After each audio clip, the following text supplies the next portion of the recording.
안녕하세요. 정보가 세상을 바꾼다의 인포뱅크입니다. 이번에 전해드릴 내용은 나토, 도쿄의 연락사무소 개설, 중국 전랑외교의 일본 유럽 공동대응에 대해서 한번 알아보도록 하겠습니다.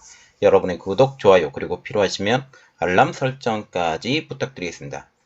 지금 하야시 요시마사 일본 외상과 도미타 고지 주미 일본 대사 등 일본 정부 고위 관계자가 도쿄 내 나토 연락사무소의 설치를 공식화했습니다. 그간 일본이 북한, 중국, 러시아 등의 위협에 대비하기 위해 나토와 협력을 강화하고 내년에 아시아 최초로 일본 내 연락사무소를 설치할 것이라고 니케이 아시아 등이 보도를 했지만 정부 관계자가 이를 공식 언급한 것은 처음입니다. 일본의 아시아 최초 나토 연구소 개설을 통해서 일본, 한국, 호주, 뉴질랜드 등 나토 파트너들과 정기적으로 협의하는 채널로 성장할 전망이죠.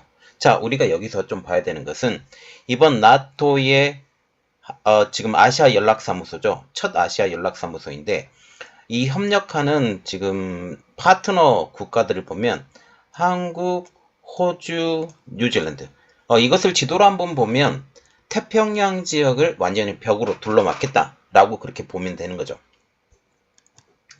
이에 중국은 원색적으로 비난하고 나서고 있습니다.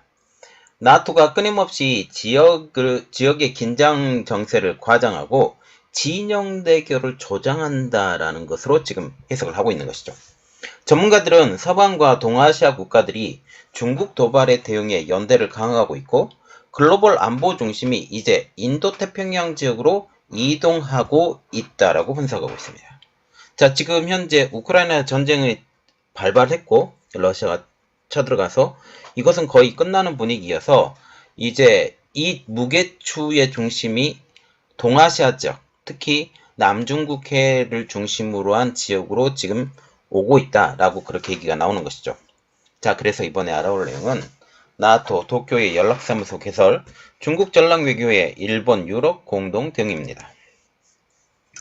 지금 니케이가 지난 3일 나토가 중국과 러시아의 위협에 대응하고 아시아 태평양 국가와의 협력을 강화하기 위해서 아시아에서 처음으로 도쿄의 연락사무소를 내년에 개설하기로 했다라고 보도했습니다. 하야시 외상은 10일 국회에서 나토 연구소 설치에 이렇게 말했죠. 아직 정해지지는 않았지만 그런 논의가 진행되고 있다. 결국 이런 논의가 진행되고 있음을 간접적으로 알려줬다라는 거죠. 고지 주미대사 또한 9일날 워싱턴 기자회견에서 나토와의 파트너십 강화 방안에 대해 논의가 진행 중인 것으로 안다. 그런 방향으로 협력하고 있다라고 언급했습니다. 1949년 설립된 나토는 현재 31개 회원국이 아닌 곳에는 지금 우크라이나, 조지아에서만 연락사무소를 두고 있습니다. 아시아 최초로 일본의 사무소가 설치가 된다면 한국, 대만, 호주, 뉴질랜드 등과 함께 중국, 러시아 도전에 견제하는 거점으로 보인다는 거죠. 여기가 중요합니다. 어떤 거냐면 중국과 러시아의 견제를 위해서 아시아의 나토 연락사무소가 개설이 된다는 거죠. 나토는 지금 유럽 중심이잖아요. 그런데 유럽 중심에서 전 세계 중심으로 지금 미국이 나토를 움직이고 있는데 이제 유럽뿐만 아니라 아시아를 어우르는 이러한 그 방어 전략을 하겠다라고 얘기를 하게 된다는 거죠. 윤석열 대통령과 기시다 후미오 일본 총리는 지난해 6월 스페인 마드리드에서 열린 나토 정상회의에 각각 자구정상으로는 처음으로 참석하며 나토와의 협력을 강화하겠다는 뜻을 밝혔습니다. 여기에 호주와 대만의 총리도 참석을 했었죠. 중국은 이에 대해서 거세게 반발하고 있습니다. 왕원빈 중국 외교대변인은 8일 기자회견에서 나토는 끊임없이 지역의 긴장 정세를 과장하고 진영 대결을 조장하고 있다. 이제 아태 지역에서의 진영 대결로 부추기겠다라고 비판을 했습니다. 또한 중국 공산당 기관지인 베이징 일보 산하 위챗 공식 채널 계정인 창안제스는 지난 5일 일본이 나토를 중국의 문 앞까지 끌어들였다. 나토는 유럽을 혼란에 빠뜨리고 아시아 태평양 지역마다 혼란에 빠뜨리려고 한다라고 맹비난했습니다. 자, 여기서 우리가 조금 워딩을 읽어내야 되는데 지금 나토가 어떻게 했다고 했어요? 중국의 문 앞에까지 있다. 그리고 나토가 유럽을 혼란에 빠뜨리고 있다. 나토가 왜 혼란을 유럽에서 빠뜨리고 있나요? 우크라이나를 지원하고 있기 때문에 라고 지금 얘기를 하고 있습니다. 결국 중국은 어떤 이야기냐면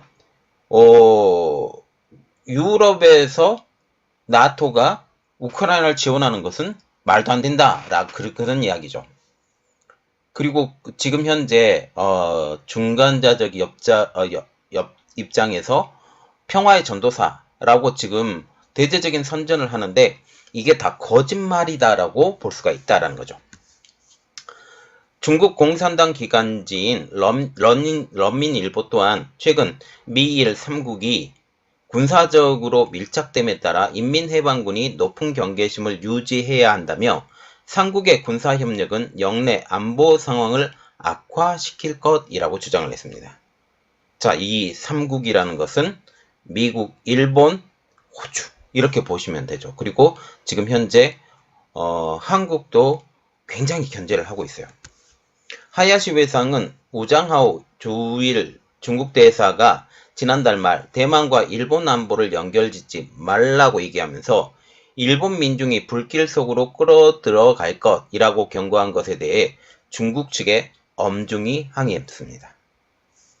우리가 나토를 전략사무소를 지금 일본에 짓는 것은 너희들의 비즈니스가 아니다. 신경 쓰지 마라 라고 얘기를 한 거죠. 하야시 외상은 지난 10일 주일 중국 대사의 발언으로 매우 부적절하다. 외교 공로를 통해 항의했다라고 말을 했습니다. 자, 그래서 우리가 더욱더 심층적으로 봐야 되는 것은 대중정책 전환하는 국제사회입니다. 지금 국제사회가 중국에 대해서 이제 우호적이었다고 한다면 지금은 우호적이지 않다라고 얘기가 나오고 있습니다. 특히 유럽에서 그런 이야기가 나오고 있는데요. 국제사회의 중국에 대한 시각이 바뀌고 있습니다.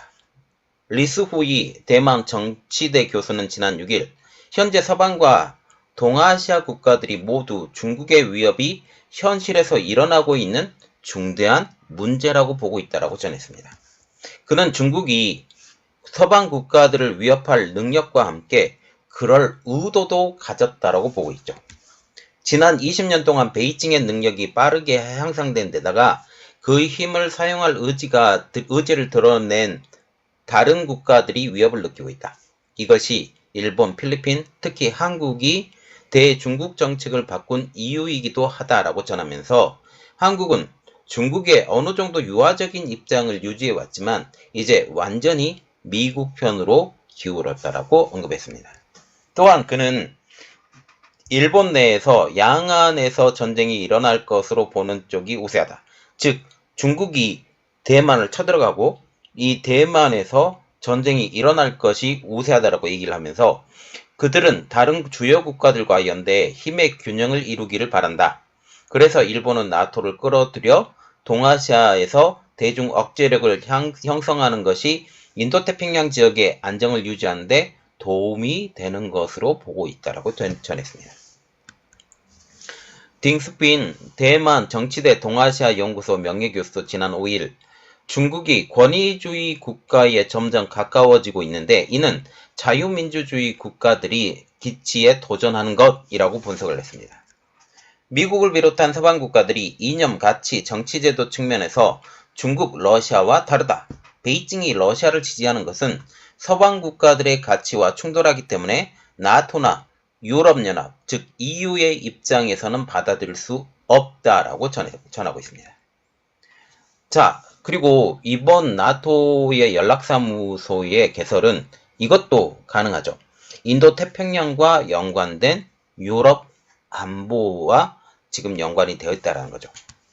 올 들어 한국, 일본, 나토 간 교류가 잦아지고 있습니다. 작년부터 이 잦아지는 교류가 늘어나고 있는데 니케이는 나토의 도쿄 사무소 개설 구상은 엔스 스톨렌베르그 나토 사무총장이 지난 1월 말 일본을 방문했을 때 기시다 후미오 일본 총리와 논의에 이미 확정한 것이라고 전하고 있습니다. 기시다 총리도 주 나토 일본 대사를 임명할 계획이라고 했죠. 그래서 지금 일본과 나토가 점점 더 가까워지는 것. 이는 미국과 일본이 더 가까워지는 것으로 볼 수 있습니다. 기시다 총리는 지난해 6월 일본 지도자로서는 처음으로 한국의 윤석열 대통령과 함께 나토 정상회의에 참석했습니다. 이 자리에는 호주, 뉴질랜드 정상도 함께 참석을 했죠. 스톨텐베르그 사무총장은 4월 5일 벨기에 브뤼셀 나토 본부에서 열린 나토 파트너국 합동 외교 장관 회의에서 우리는 호주, 뉴질랜드, 한국, 일본 등 인도 태평양 파트너와의 관계를 매우 중시한다라고 얘기를 하면서 인도 태평양 지역과 유럽의 안보는 분리할 수 없다라고 강조했습니다. 자, 여기서 우리가 봐야 될 것, 인도 태평양 지역과 유럽의 안보는 분리할 수 없는 것이다 라고 얘기를 했죠.